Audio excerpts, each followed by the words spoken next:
好啦，我哋睇2017年 Paper 2 13條嘅題目啦。咁題目本身有幅圖嘅，咁我哋就冇圖嘅。但係咧，佢俾咗4個 pattern 我哋，全部都係一點點嚟嘅。好啦，咁頭嗰3個 pattern 咧，我就唔寫出嚟啦，我淨係寫第4個 pattern。咁 T4 咧就係第4個 pattern 啦，就有19粒點點嘅。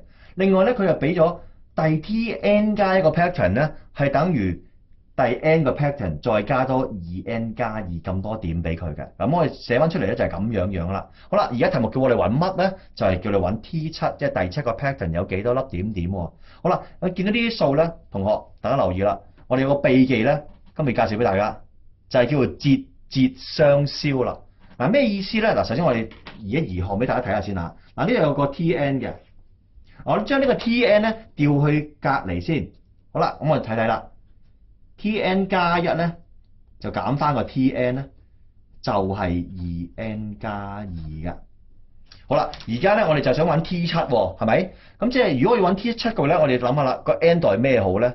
其實係代6就夠嘅咯喎。咁我試下代個6落呢度咧，就變咗咩咧？就係變咗 T7 減 T6。好啦，咁當然啦，右邊都要代個6落去嘅。咁即係2、6、12啦，即係14嘅咯噃。好啦，繼續我哋再代下一個。其實咧，我哋倒數翻下一個就係咩咧？就係代個5落去嘅。代個5落去咧，呢就變咗 T6啦。好啦，呢個就變 T5啦。咁呢個都係5喎，2、5得10，即係12啦。如是者，我再代埋第3個，即係 T5啦。其實呢個 T5係代個4落去嘅喎，代個4落去變咩咧？就係 T5，呢個就係 T4啦。而右手邊呢個咧就係2、4餘8，再加翻2，即係10咯。好啦，最後我哋做啲咩咧？好簡單，同學就係將佢做一個好簡單嘅加數啦。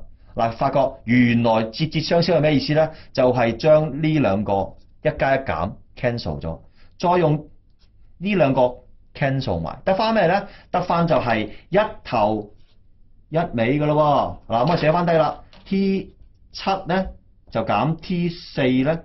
就等於14加12加10，心算好嘅你應該知道應該係36㗎啦。好啦，但係 T4 係乜嘢咧？喂，望望先，俾咗你㗎咯喎，19喎。咁即係話 T7 減19等於36啦。咁 T7 就調翻個19過去加啦。答案咪就係55咯。